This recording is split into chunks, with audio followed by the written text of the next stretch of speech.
Hi everyone, I hope you're all having a lovely day. So in this following tutorial, I'm going to be teaching you on the basics of modeling a simple tail inside of Blender, and basically how to rig it for your Vroid model basically. Now I will say this first and foremost, if you are an absolute beginner at Blender, please do not watch this tutorial. This tutorial assumes you are a beginner. Not an absolute beginner in Blender. So if you're an absolute beginner who have never touched Blender before or don't know the UI, please take the time to Google and look up other tutorials for absolute beginners. I also have my Dumbify Blender series, which might also be handy on understanding the shortcuts for Blender. Otherwise, I would recommend check out other tutorials or do some self-practice on Blender before approaching this tutorial. This tutorial is going to be about tails basically, since I have seen multiple people been asking about how to set up tails inside of Blender basically for Vroid models, and I saw some people struggling, so I hope that this tutorial will help you guys out on at least understanding the workflow on modeling tails, or just how to rig a tail or how to prepare it basically. Either way, so we're gonna keep it pretty simple, honestly. We're not gonna go too crazy on it basically, but either way. So what we're going to do, in case you're wondering how the heck did the Vroid model get in here, I use an add-on called the VRM Blender add-on basically. I won't be covering how to set that up basically, but there's an add-on down in the description below that you can install, and again, if you're an absolute beginner at Blender, do not watch this tutorial. Please watch other absolute beginner tutorials before approaching this one basically. But pretty much, the VRM Blender add-on is how I got the Vroid model in here. This is our lovely Test Chan. Hi Test Chan, how you doing? And pretty much I'll also say here, by the way, there is the indicator here, so in case you get lost or anything, you're wondering what buttons I'm pressing to do a certain thing, please check out the bottom here and slow down the video so you can see it for yourself here. Now besides that though, this tutorial is not exclusive to Vroid models. While yes, I am demonstrating how to make a tail with a Vroid model, because Vroid models are easier for people to understand with, and a lot of people do use Vroid models. This tutorial can apply to any other model type. Boost, DAZ, MetaHuman, Ready Player Me, I don't care what model it is, from scratch, I don't care. Just whatever model you have that's made out of whatever that's made out of quads, tris, or whatever the heck, bone, I don't care. This tutorial applies, basically. Just apply your knowledge, and if you don't know how to apply your knowledge, please Google how to do that, which I apologize for. But either way, though, we're gonna start off by doing Shift-A, and there's two methods we can do. We can either use cylinder, or we can actually use a cube, basically. And we're gonna keep it simple, again, because I'm trying to make this, like, beginner-friendly, basically. You can, of course, go as detailed as you want, basically. But let's say, we're gonna go with a cylinder for this one. And we're going to have it where we're going to make the vertice count here. We're going to make it, let's say, 8. We're gonna make it by 8. Because we're going to utilize subdivision to basically make it smoother. So we're just going to keep it very simple tail. So, you're going to go into edit mode. Actually, one last thing, which I actually forgot to do. Let me go ahead and delete this mesh real quick, sorry. So, Shift-A, mesh, cylinder. Make sure it's 8, but then you click on the cap fill type and set that to nothing. Or I could have just went to edit mode, press the 3 button, and select the faces there and delete it with the X button, but I didn't do that, but whatever. And pretty much I'm gonna go ahead and scale this cylinder down, Control 3 for numpad, and if by any chance you're a laptop user and you, by any chance, like, you don't have a numpad at all, just go to view up here, go to viewpoint, and then select your view here. I recommend please get an external numpad if you can for your laptop. If you don't have one, if you do, then you're lucky. What we're going to do is we're going to press the G button to move this around, S button to scale, R button to rotate, and I'm going to go ahead and we're going to delete this row of vertices. We're only going to have one because we're going to make this as the base of our tail, basically, the base. So you're going to put it like near, like, sort of like the upper buttocks area, basically, like that. And what you're going to do is you're going to go into modifiers. If you want to mirror it, you could, as long as you delete the other side like this, but I will not do that. I'll be a little risky on this one, but again, you could do that if you want. I'm going to go into modifier, and I'm going to do subdivision here, basically. That way, as I extrude it, I can make it smooth as possible. So I'm going to go ahead and press the E button to extrude it outward, and I'm going to scale it, basically. And then, basically what I'm going to do, I would recommend, if you can, go on Google to look up references on the tail shape you want. By all means, do that, but otherwise, pretty much what you're doing is you want to basically just shape a tail, basically. Whether you're using a reference or something, just form a tail, basically. It could be like a dog tail, cat tail, whichever. But let's say we want to do something like this. Keep it simple, you know? No need to overcomplicate. Literally just this, basically. Of course, if you want to add a bit more curves to it, you can. You can add more vertices, basically. But try not adding too much. This, I'm going to show you real quick, actually. I'm going to show you a bad example before I continue. What you see here, this is a bad example. You don't do this. This is too many vertices, especially when you apply subdivision. Look how disgusting that looks. I mean, again, if you want like your physics to be super smooth, I guess, but it's like, this is unnecessary too much. This, actually, I'm going to show you. This is all, actually, let me do 1 second. Let's say this.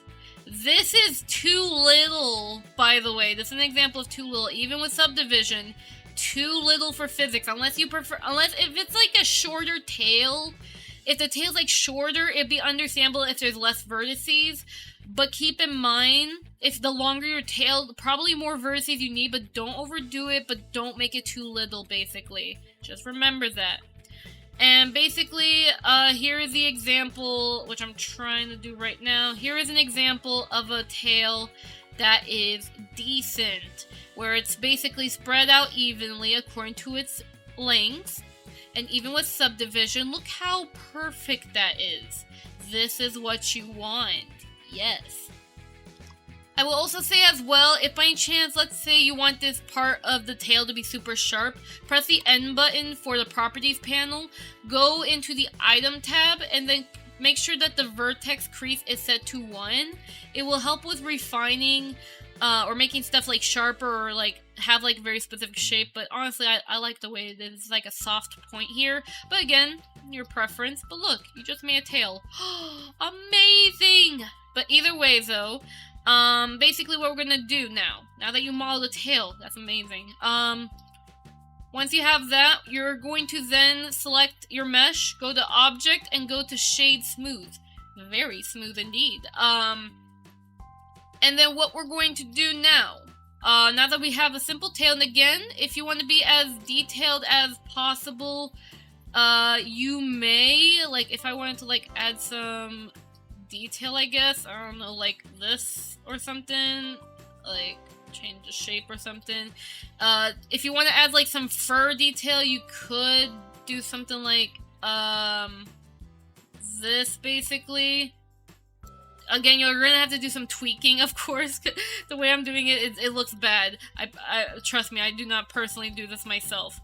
But basically, you'll have to do some tweaking. But if you're curious on how to add like the whole fur detail, basically, you would just select some faces, and then you would just like make it according to how you want the tail to be, basically. So yeah, depends. But we'll just keep it simple, basically. So yeah. So what we're gonna do now is we're going to texture the tail. Well, I'll show you the basics of that. We're not gonna actually like texture it, like, so it looks like a tail, like fur detail, no. Even then I'm pretty bad at fur detail myself, but either way, I'm gonna show you how to UV map and how to set up the texturing, so that way you can do it on your own, and then I'll show you how to rig it and attach to your model, so that way it's up to you to basically fill in the gaps, basically. So select your tail, and we're gonna go into UV editing. This is where we're going to turn the tail into we're gonna unwrap the mesh into like 2D form, so that way, let's say, you know, you want the fur detail, basically we have to make it so the mesh here can be translated over to 2D, which is the UV. That way, basically that way, you know, we can have the details proper. So what we're gonna do is we're gonna press the number 2 button, and then we're going to select the line here. And all we have to do is select this edge here. Pretty much you only just need this part UV mapped here. You're gonna select on UV, mark seam, select everything with the A key, unwrap it. Boom, the perfect UV. But what if I didn't? What if I didn't mark the seam? How would that look like? That's gonna look disgusting. So yeah, if you ever do something like this, this is no bueno. You don't do that. That's not fur texture will not happen. This is just gonna cause ugly stretching. So you want it where you have at least one mark seam, like something like this. And when you unwrap it, it will look really good like this. This is a proper example of a good UV4 tail. You can also do some manual edits, of course, depending on your texture, but yeah. Pretty much, basically that. Well, now that you UV map the tail, now what we're going to do is, we're going to actually go ahead and add the texture. So we're going to go to the material preview here. We're going to go into the material tab and you're going to press on new, name it tail, and then you're going to click on the base color here, click on image texture, and then you're going to add a new texture here. You're going to name this tail, and then we're going to change, I personally would prefer if you did 2048 by 2048, but again, you could change it according to how high resolution it is, or if you're just using a pre-existing image, you could just click on the open button. If you're just going to take a fur image from Google or something, make sure you credit, but yeah. But go ahead, you can also choose the color of your tail. I'll probably make it like brown, basically, or I can make it to a blue tail, whichever. Well, let's, actually, yeah, let's make it to a blue tail, actually. Blue. Okay, so I'm going to make it into, actually, like, this blue. And we're gonna press on OK, and look at that. Now you go into texture paint, and this is where you can actually texture it. Now, in case you're wondering, oh my god, look how nasty the shading looks like right now. What do I do? So if you don't prefer this, like, you know, for realistic models, it will be alright. But if you don't like this, or if it's too confusing for you to get the colors right, go press on this arrow here, press on flat, and that for it will be unlit, basically. And then what you'll do, you can either texture on the tail itself or here, basically. We can make a lightning bolt or something. Like, that would be nice. Or we could just, I don't know, M&M tail, okay. Or we'll just make a heart shape like what I did in the other tutorials. We'll just make a heart shape. But either way, you can paint your own fur details, or you can actually, I don't know, take a fur texture on Google or something, as long as you make sure it's either public domain or you credit and you're allowed to use it for your VTubing, whichever, basically. Just make sure you follow, you know, crediting morals, but yeah. But either way, we have a heart on a tail. Boom, that's all we ever need for the texture, and we're done. And now what we're gonna have to do is we're gonna have to rig it. So I'm gonna show you how to rig a tail. What we're gonna do is we're gonna do Shift A. We're gonna go down to armature and click on single bone. You're gonna press the tab key for edit mode. Press the A button. I'm gonna do Control 3 on the numpad here. And then you're going to S to scale it. Press the G button to move it. Press Z, wireframe, and then we're going to basically, we're going to have it where basically the armature, we're going to start making a tail rig, basically. Now, allow me to show you what's an example of a bad rig and a good rig, okay? This is an example of a bad rig, where it's only 2 little bones. I understand this could be good if you're trying to optimize your model as crazy as possible, but I don't recommend it, as the flexibility of the tail will be very limited and it will not look good. So this is too little. Now, an example of too much. Let me go ahead, do this real quickly. Let's say we're gonna subdivide it and we're gonna do it, let's say, this many times. This is an example of a bad rig. Another one. Too many bones for a tail, which we're gonna have to apply the modifiers for in a bit, for a tail that does not have that many polygons. This is too much, and even then you don't need this much for VRM, especially if you're trying to make it very flowy. You don't need that many bones. Now, this, give me a moment. Let's see. Actually, here's an example I saw recently. This is an example of a bad rig also, where while yes, it's inside the mesh, but you did not complete basically the area here. Because basically what you're trying to do for a tail, if you want it to be as effective as possible, you want it to touch from the tip to the end, basically. So you want it to touch the tip, but of course you don't want it to be like, you know, too much, basically. You want to have a nice spread out balance, basically, with the skeleton, which this is an example of a good rig, basically.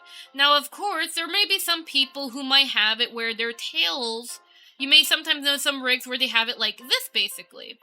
While this is touching the tip right here, you notice how, oh, why is there a big gap here? Well, the reason why you may sometimes notice some rigs having this gap, it's actually because that part of the tail is probably weight painted to the hips.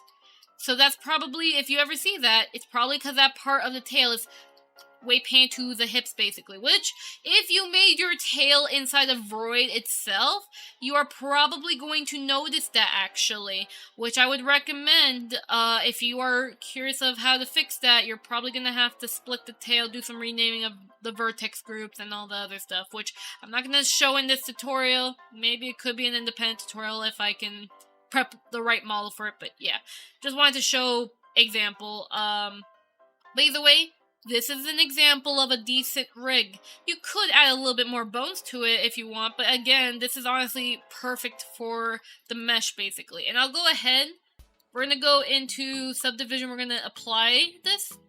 Like I said, I could take these two and I could just subdivide it a little bit. Actually, that's a little too much. Let me subdivide it and kind of like evenly distribute it, basically. Again, it's according to like how flowy or how stiff you want the tail, but try not to overdo it. But yeah, basically something like this where it's like you can see it, it's even, it's all good. This is a good example. This is what we want. And of course, you can also manually name the bones as well. Just click on the bone tab here and you can rename them however you want. I'm not going to rename them, but you can if you want. So yeah. Either way, look, we got a proper bone tail. And also, notice how I was focusing only on the side. I wasn't adjusting the bones on a certain angle, because if you were to like press a G button and you were just trying to angle it, basically, you're gonna start misaligning the tail, basically. So try to be careful. Start with this. When it comes to side view, only adjust the Y, and you could adjust the Z if you want, depending on what you're editing, but it's primarily going to be the Y here. If you're in front view, focus on the X, basically. No need to focus on Y. And if you're on, like, side here, please focus on specific angles like this, basically. That way, you can have a perfectly aligned armature for the tail, or whatever the heck you're doing. So yeah, either way, once we have the armature here, now we're going to weight paint it real quickly. I'm not going to do too crazy. So what we're going to do is the material preview. We're going to select the tail, right? Actually, I'll go back to wireframe. So we're going to select the tail. You're going to shift select the, as long as, you know, double make sure your modifiers are all applied. Shift select the tail, by the way, here. Control P, automatic weights. Boom. And then pretty much you can go into pose mode and you can actually move the bones and it will adjust your tail. It'll make it move. However, you may notice how some parts may look a little so we're going to smooth it. So we're going to select the tail, go into weight paint mode here, or weight paint here. You're going to go to weights, click on the smooth button here, and then you're going to go subset all groups.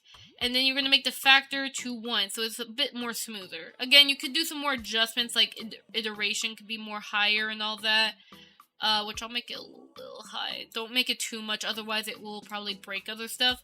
But basically, mess around with the settings and such, and boom, you just got a tail. If you also want to pose it even more, you can click on this button up here, press on individual origins, select, I'll go ahead and click on this, select your tail bones here, and you can see how your tail can like curve and all that. It's really good to testing out what would the physics probably might look like, basically. So yeah, like without physics. Of course I have a wiggle bone tutorial, but yeah. But this is still good for testing. Ooh, wah, wah, wah, wah, wah. You can now wag your tail flawlessly. Or twist it, whichever you prefer. Alright, and now, oh wait, before our Vroid model is not attached, the tail's not attached to our model. So how do we do that? Well, what you're going to do is you're going to select the armature here, shift select the Vroid armature here, Control J, and then you're going to press the edit button, select the tail up here, find the tiny little hip bone here, shift select it, then Control P, and then keep offset. Therefore, now our tail is connected. Now, I will say, it should automatically have it where the tail is connected to the armature, but if by any chance, while you're doing your joining and all that, for some reason the tail's not following the armature, just select the tail or whatever mesh, shift select your armature, Control P, and then just do empty groups again to reattach it to the armature. That's how you join meshes to the armature in the first place to start off, unless you do automatic stuff. But yeah, pretty much that is how. Look at that. Now you have a tail, and now you have the proper rig. You also are able to texture it, and boom chakalaka boom. Also, yeah, I know I lost a heart. I don't care. Well, either way though, boom. You have now officially made your own tail. I hope that this will help you out on your modeling journey, especially if you have tails and all that other stuff, basically. And I hope this will also help you out, at least probably understand the workflow on how the tail structure is. But yeah, pretty much that's it in a nutshell. I hope that this tutorial helps you out. Let me know if you have any other questions on how to model, I guess, stuff in general, or if you have tutorial requests on basic modeling stuff, let me know. I will say I'm right now trying to focus on helping out beginners learning 3D, basically. So I'm trying to avoid any, like, overcomplicate or any specific mesh tutorial, if that makes sense. Like, specific as in, like, I have to model a very specific amulet or something, just for instance, basically. But either way, I'll try to make some more like beginner-based tutorials, so hopefully it will help you out on understanding the basics, just like, you know, basic modeling stuff. So yeah, and I'm starting off with Vroid model, so that way for Vroid users trying to migrate to from scratch model stuff and get themselves comfortable, hope that this tutorial helps you out. Otherwise, let me know if you need some assistance. I'll leave my socials here. Do keep in mind I don't do private tutoring, nor do I offer that sort of service. So just keep that in mind, but I am happy to make more tutorials to help you guys out, basically. Either way though, yeah. Let me know if you have any requests for tutorials or anything else, blah blah blah blah stuff. And yeah, and also I will say as well, before you message me about anything, any questions and all that, please Google before you message me, because a lot of the stuff I learned about 3D, they are primarily from Google, actually. But I don't mind helping out for those who struggle finding information on Google, because Google is, you know, very big search library, so I can understand the confusion. So yeah, but either way, I hope you guys have a lovely day, and I'll see you guys next time. Bye! And remember to Google.